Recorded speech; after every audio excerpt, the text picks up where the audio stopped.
News 18 India.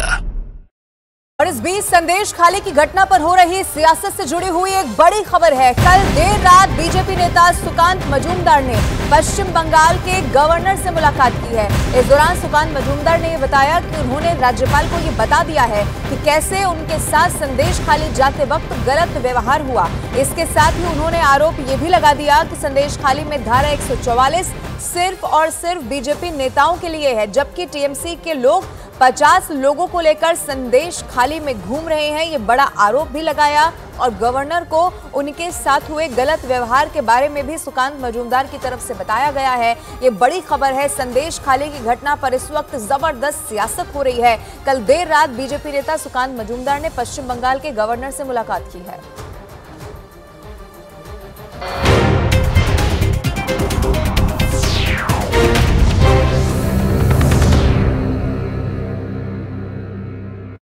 अगुवाई में कांग्रेस कार्यकर्ता सड़कों पर उतरा।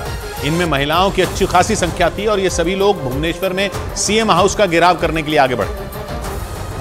लेकिन जैसे ही पुलिस ने इन्हें रोका, हंगामा शुरू हो गया।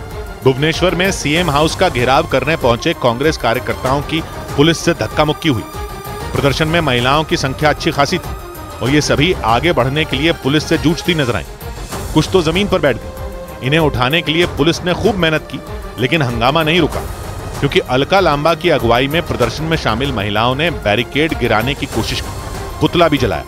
भुवनेश्वर में ओडिशा सरकार के खिलाफ यह हंगामा महिलाओं की गुमशुदगी के मुद्दे पर हुआ। झूठा मिशन शक्ति के नाम पर जो झूठ बोला उसकी पोल खोल रही है ना ये बहनें, ये दिल्ली से नहीं लाई। कांग्रेस के मुताबिक पिछले 2 साल में देश में करीब 10 लाख लड़कियां लापता हुई। इनमें ओडिशा की लड़कियों की संख्या ज्यादा है और इसीलिए कांग्रेस ने ओडिशा सरकार के खिलाफ मोर्चा खोला और सीएम हाउस का घेराव करने की कोशिश की। इधर जम्मू कश्मीर के रामबन में पहाड़ खिसकने से हाईवे बंद हो गया। जम्मू कश्मीर के रामबन में पहाड़ खिसकने से जम्मू श्रीनगर नेशनल हाईवे पर हालात और बिगड़ गए। पिछले 4 दिन से वहां पहाड़ों से मलबा गिरने का सिलसिला जारी है। मध्य प्रदेश के देवास में पुलिस ने 80 किलो गांजा बरामद करने का दावा किया। इस सिलसिले में 3 लोग गिरफ्तार किए गए। बताया गया कि वो तीनों अलग अलग मोटरसाइकिल से कंबलों में गांजे को छिपाकर ले जा रहे थे। उत्तर प्रदेश के मथुरा में महाराष्ट्र के ठाणे से पहुंची एक महिला की संदिग्ध हालात में मौत हो गई। बताया गया कि वो महिला मथुरा में अपने एक दोस्त के यहाँ आकर रुकी थी। उधर दक्षिण अमेरिका में अमेज़न के जंगल में दुनिया का सबसे बड़ा सांप मिलने की खबर आई। दक्षिण अमेरिकी देश ब्राजील के अमेज़न के जंगलों में दुनिया का सबसे बड़ा सांप मिलने का दावा किया गया। खबर है कि वहां के जंगलों में एक बेहद दुर्लभ प्रजाति का हरा एनाकोंडा मिला। इस एनाकोंडा की लंबाई करीब 26 फीट और वजन 500 किलो बताया गया। सुप्रीम कोर्ट परिसर में chief justice of India DY Chandrachud ने आयुष समग्र कल्याण केंद्र का उद्घाटन किया। इसके जरिए लोगों को आयुर्वेदिक दवाइयां मिलेंगी।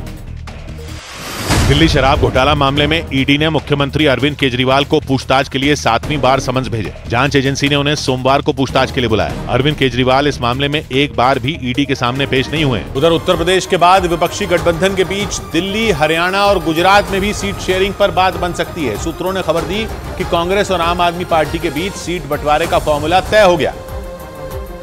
यानी अखिलेश यादव के साथ बात बनने के अगले ही दिन कांग्रेस और आम आदमी पार्टी के बीच भी बात बनती नजर आई, क्योंकि सूत्रों ने खबर दी कि कांग्रेस और आम आदमी पार्टी के बीच सीट शेयरिंग का फॉर्मूला तय हो गया। इसके तहत दिल्ली की 7 लोकसभा सीटों में 4 पर आम आदमी पार्टी और 3 पर कांग्रेस चुनाव लड़ सकती है। इससे पहले ही सीट शेयरिंग पर केजरीवाल का नर्म रुख दिख गया था। देखिए अगले 1-2 दिन में क्या होगा। लेकिन सूत्रों ने खबर दी कि विपक्षी गठबंधन में दिल्ली के अलावा हरियाणा और गुजरात में भी सीट शेयरिंग पर सहमति बन गई और गुजरात में आम आदमी पार्टी 2 सीटों पर चुनाव लड़ सकती है। ये दोनों सीटें भरूच और भावनगर हैं। इसके अलावा आम आदमी पार्टी हरियाणा में 1 सीट पर चुनाव लड़ सकती है, जबकि कांग्रेस चंडीगढ़ से चुनाव लड़ सकती है। इस बीच 22 मार्च को IPL का पहला मैच चेन्नई में खेला जाएगा। 22 मार्च से इंडियन प्रीमियर लीग 2024 का आगाज होगा। इस सीजन का पहला मैच चेन्नई में चेन्नई सुपर किंग्स और RCB के बीच खेला जाएगा। लोकसभा चुनाव को देखते हुए इस साल IPL 2 चरणों में होगा। पहले चरण में 21 मैच खेले जाएंगे।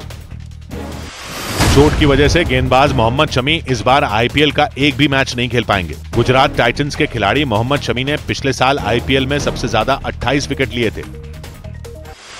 एक कार्यक्रम के दौरान केंद्रीय वित्त मंत्री निर्मला सीतारामन ने यूपी के मुख्यमंत्री योगी आदित्यनाथ की कई बार तारीफ की। वो गोरखपुर में इनकम टैक्स विभाग के नए भवन के लोकार्पण समारोह में पहुंची थी।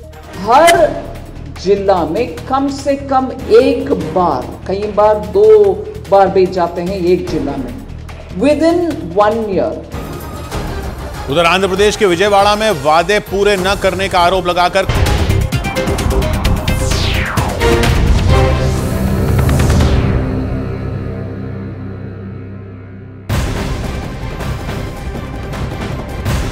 दिल्ली पुलिस की क्राइम ब्रांच की टीम ने लॉरेंस बिश्नोई और हाशिम बाबा गैंग के 2 शूटर्स को गिरफ्तार कर लिया है। यमुना खादर इलाके में क्राइम ब्रांच का लॉरेंस बिश्नोई हाशिम बाबा गैंग के शूटर्स के साथ यहां पर आमना सामना हुआ, मुठभेड़ हुई। अब इस मुठभेड़ में दोनों शूटर आमिर और दानिश के जख्मी होने की खबर है। उनके पैर में गोली लगी थी। दोनों के पास से 2 पिस्तौल और 9 जिंदा कारतूस बरामद कर लिए गए हैं। पुलिस के मुताबिक शूटर आमिर आधा दर्जन आपराधिक वारदात में शामिल है, जिसमें हत्या की कोशिश, आर्म्स एक्ट का भी मामला शामिल है, जबकि शूटर दानिश पर दंगा और आर्म्स एक्ट के मामले चल रहे हैं।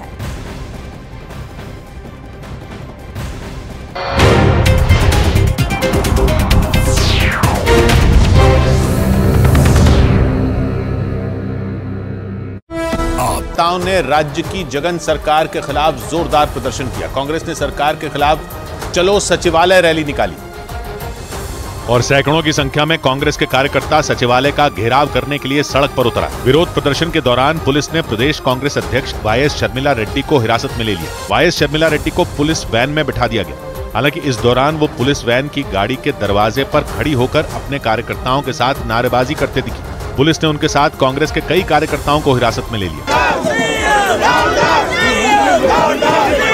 वाईएस शर्मिला रेड्डी आंध्र प्रदेश के मुख्यमंत्री वाईएस जगनमोहन रेड्डी की बहन है। हिरासत में लिए जाने और घर में नजरबंद किए जाने के डर से एक रोज पहले उन्होंने विजयवाड़ा में कांग्रेस दफ्तर में ही रात गुजारी थी। पार्टी दफ्तर में फर्श पर लेटे हुए उनका एक वीडियो भी सामने आया था। कांग्रेस ने मुख्यमंत्री वाईएस जगनमोहन रेड्डी पर आरोप लगाया कि राज्य में युवाओं और छात्रों को नौकरी देने में वो नाकाम साबित हुए। जम्मू कश्मीर के बारामूला जिले के गुलमर्ग में बर्फ की चट्टान खिसकने से हाहाकार मच गया। चट्टान टूटने की वजह से भयानक बवंडर उठा और उसकी चपेट में आने से एक विदेशी पर्यटक की मौत हो गई, जबकि 2 लोग घायल हो गए। पिछले कई दिनों से जम्मू कश्मीर के कई हिस्सों में भारी बर्फबारी हो रही है। 2 दिन पहले ही मौसम विभाग ने ऊंचाई वाले इलाकों में बर्फ की चट्टान खिसकने का अलर्ट जारी किया था। और मौसम विभाग की ये भविष्यवाणी तब सच साबित हो गई जब गुलमर्ग में भारी बर्फबारी की वजह से वहां बर्फ की एक बड़ी चट्टान खिसक गई।